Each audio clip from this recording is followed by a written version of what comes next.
Yeah, Faf, just if you could talk us through your emotions. Obviously, very disappointed, we were all sure, and what your message to the players was in the minutes following the end of the game. Yeah, very disappointed. It almost feels like 2 years ago against New Zealand again, where we actually played a good game of cricket. I can't fault the game that we played today. We threw everything at New Zealand, possibly 20 runs short if you're really harsh on yourself, but it was a tough wicket. And in the field and within the ball, the guys tried for 50 overs, and that's all I can ask for. There was a great intensity. Kane played a great knock. It's probably the difference between the two sides, just one guy just taking it through. The fact that we batted for a bit, got through a tough time, getting a partnership together, then we lose a wicket. Then we batted again and got the partnership together. So it was a lot of stop-start. And with that, you lose out on 15, 20 runs. And that's what we were saying in the dressing room the whole time, was trying to get to 260, 270. That would be a really good score. So we did feel like we were just a little bit under where we wanted to be, but still runs on the board. If we bowl well, it will be a tough score. And the message from me the whole time was just for the guys, the whole time, just to keep them in the game. Even though if someone batted well or played a few good shots, it was just to keep the intensity in the field. And I can't fault that. I do believe he threw everything out there with the ball especially. So well played to Kane. I thought it was a really good knock, showing how to put an innings together on a pitch that you need to decide when to push and when to hold back. And he picked his bowlers. He targeted a few overs in the game, and the rest he just ticked it off. So really good chase from him. Faf, replay showed that Kane did nick that ball off Imi's last over, the last ball that Imran he celebrated, but Quinny didn't seem to move. Were you guys aware that he did nick it afterwards, and could that have been changed the game? No, we didn't. We weren't aware of it. I think I was at Long on at the time, and yeah, I go on Quinny. Quinny is the closest to the action. He's always my go-to man. And both the LBW shout, and I just thought it was a plain miss. I just heard about it now at the post-match with Pommy that he said he had a faint nick on it. But even Kane said he didn't know he had a fainty on it. He would have referred it. So you can't. That's not where the game was won and lost. We had, I think, 20 runs short, and then we had one or two really, really tough half chances.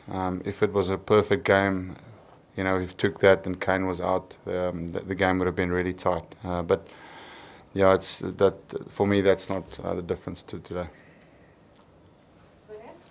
You said a lot about how well Kane played and the difference to 20 runs. But if you look at your batters and in your side, is that what you've been asking for from your team, for your senior players? Yeah. Was that the example that your senior players could have provided? Yeah, we've been saying, and we've been hard on ourselves in that as well. We need guys to stand up and put in performances that will win you games, and that has been where we've been short in all the games that we've played so far. The one innings of Quinny getting 60 or 70 the previous game is signs of that.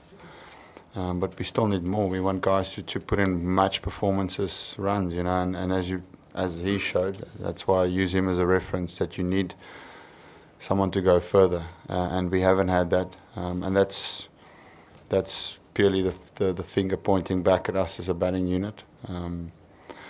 We did well in parts today. As I said, the wicket wasn't as flat as you thought it would be. Those first 15 overs felt exactly like Auckland. The ball was hooping around corners there. So we felt like we did the hard work, and you thought it would get easy, but they kept getting a wicket every time there was a 50 partnership, 60 partnership.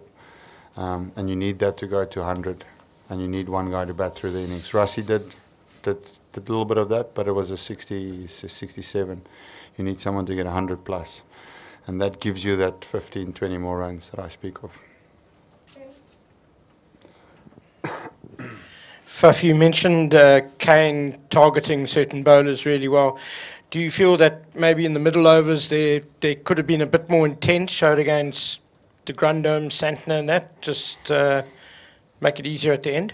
No, not really. Unfortunately today, it wasn't Andy's day. You know, they scored freely off him, especially when he came back from the top end. There was a few more loose deliveries from them that you don't normally see. No, but we tried to attack the whole time. When Colin came in, Imi was straight back on. That's as much intent as you can show to try and get a wicket. And then I brought Chris and KJ and Lungi back at different times. But having just 5 bowlers, he had to bowl 10 today, and that meant that at times he would have to come back. And unfortunately today was probably his first performance of the tournament where he hasn't been unbelievable for us, which is normal. He's only human as well. But yeah, I think I can't fault the bowling unit today. I thought they were brilliant. They tried really hard. You know, 5 or 10 runs in the field here and there, and then 15 with the bat. I thought it would have been a winning total. So I meant when you guys were batting. Oh, when we were batting. Yeah, he's a tricky guy. If you see, like he was moving the ball around the whole time, so the guys really struggled. But I mean, yes, the answer to that is of course you want to try and, as I said, individually you target a bowler that you think you can take down. So there was a period there where Colin was bowling with a spinner, where the spinner wasn't really spinning it that much. And perhaps there was an opportunity for us. But you could see, I mean, Aiden tried to take the ground home and he got out. The guys did try, but they found it really difficult with him, especially because he was moving the ball laterally. Is that the right laterally? Laterally. Yeah, so the guys tried, but everyone's feedback was that he was the hardest guy to get away. But yeah, you're right in saying there's possibly 10, 15 runs in the middle period there where there was a possible of just trying to put a bit more intent. But even with that, I thought we set up our innings pretty well. You know, that's normally where you, your last 10 overs, you get a little cameo of someone, and you get to 260, 270, and that would have been a good enough score on this wicket. Faf, as we sit here, South Africa is still alive in this tournament. It will take some creative accounting to get them, apparently. But from the bottom of your heart, does it feel like it's over? Yeah, it's tough now. I mean, like you can feel the dressing room. The guys are they're hurting. I'm feeling 5 years older. My body is really sore after that. So we left everything out there, and that's all I can ask for as a captain. That the guys fight. They showed that. Unfortunately, we've just not been as good as the opposition that we've played against. New Zealand today was a little bit better than us.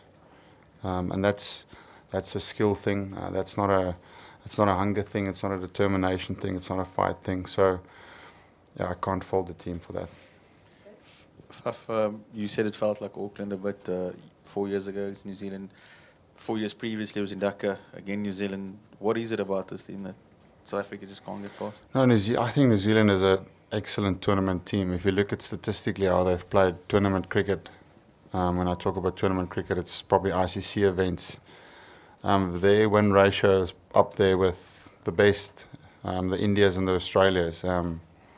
They've always used the underdog tag, but they're certainly not an underdog this tournament. They 4 from 4 at the moment, and I think it obviously helped them in fact that the ball was swinging. We know that New Zealand, if you play against them and the ball is swinging through the air, they're as good as any team. That's why they were so good in the previous World Cup when they played all their games at home.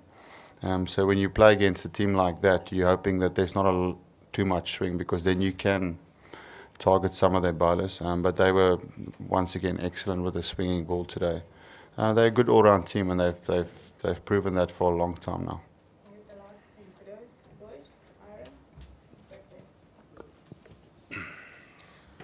Faf, you've kind of touched on it a little bit, but just in terms of, you keep saying, we haven't been as good as the opposition that we've played. What do you think you can put that down to? Is it preparation in the lead-up? Is it the last 4 years? Like, just what is it? No, it's just pure numbers on the board. Batters getting the runs that they should. If you look at opposition, there's been big runs scored by batting lineups. You know, we've got a pretty youngish batting lineup. If you take Rassie, Aiden, guys like that, even Andy to a degree hasn't. You know, he's going really good with his cricket, but he's young in terms of putting innings together. So I think if you compare our batting lineup, especially our batting lineup, to other batting lineups around the world, purely on a numbers point of view, that doesn't stack up with the rest of the world in terms of numbers.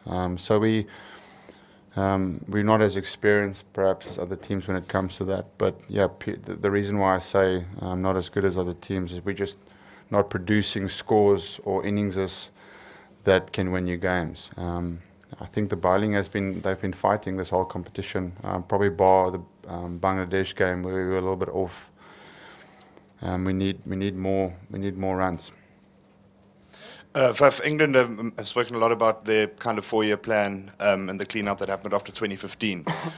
Does South African cricket need something like that in terms of plans for 2023, starting immediately after this tournament and kind of picking players with the 4-year plan in mind? I think that will happen naturally with quite a few guys at the end of their careers. So you're probably getting 3 or 4 guys getting away from that, and then you will, you know, that depending on Cricket South Africa, how they feel in terms of what they believe is a good way forward. You know, they might want a complete change. You know, so those are things you sit down and talk about. For me, it's just finding we've got some young players, so there's a future there. The young guys, you know, I've really backed them this tournament. I think they've got a great future ahead of them. Rassie has shown that he's the real deal. I think he's got leadership capabilities as well. He's standing up to be a strong man in a big tournament for us. You know, Andy has done well as a young guy. Aiden we know the kind of player he is. He showed signs today that he can do it. So, yeah, it naturally will happen. You'll probably lose 6 or 7 players after this tournament. Whether you want to change more than that, no, I don't think you need to do more than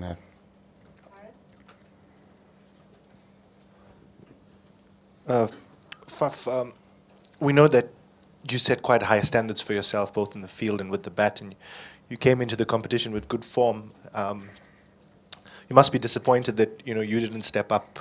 As far as runs are concerned, you got starts but didn't kick on. No, definitely. And just a message to the fans back home.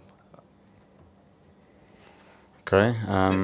Yeah, batting. I'm in the same category as the stuff that I've been saying. When I speak about putting your hand up and putting performance, I don't point my finger away. I point it at us as a unit. And certainly, I need to be the leading run scorer in our batting unit with Quinny. Probably, that's been happening the last 2 seasons. I am feeling good. Just a case of making those starts, turning them into scores. Today was, got to give credit, it was a pretty good ball. But I know my big score's around the corner. I'm feeling good, hitting the ball nicely. But yeah, I'm part of the guys not putting enough runs on the board. Sorry. Second, there was, this message to the fans is quite a tricky one. But the guys are fighting. That's all I can say. I know South African people are very passionate, and they're obviously probably a little bit angry at the moment, and rightly so. As a team, we take that on the chin. We're not pointing fingers anywhere or anywhere else. But as I said, as a team, we're just not as good as the other teams at the moment. And that's our mistake. So we take it on the chin. Faf, in a tight game like this and in a World Cup, do you think that you miss premier batsman, a world class batsman like Ken Williamson today, or a Joe Root or a Virat Kohli, somebody who can take the game away? Yeah, that's what I said. If you look at our batting unit, our top 6, we've got some future talent and some promising players. But if you put our top 6 and you put the other top 6s around the world, purely on a numbers point of view, we won't be in the top 3 when it comes to that. So a lot of guys are starting their journey. So I mean, yes, obviously you can say you want more players with more experience and more runs, but it's not an option. I'm sure what you'll tell your teammates to, you'll sort of console your teammates, but what do you do? We know you're a cool guy, but how do you sort of react to this? Do you get emotional? Would you get emotional? Or you're from Lance Klusner's school who said no one died, it's just a game. How would Faf du Plessis be in the hotel room tonight? Yeah, good question. I said that when we got to this tournament that if you put everything out there and a better teams beat you, then life will go on. And that's I don't hide away from the fact that I'm not disappointed. Obviously, I'm extremely disappointed. Cricket means a lot to me, and the performance of this team means a lot to me. But I certainly can't, if results don't go our way, start running in the other direction. That's not my character. So I'll keep pushing forward and facing north, and hopefully that will, be good for the team in ways that will be good for myself as well.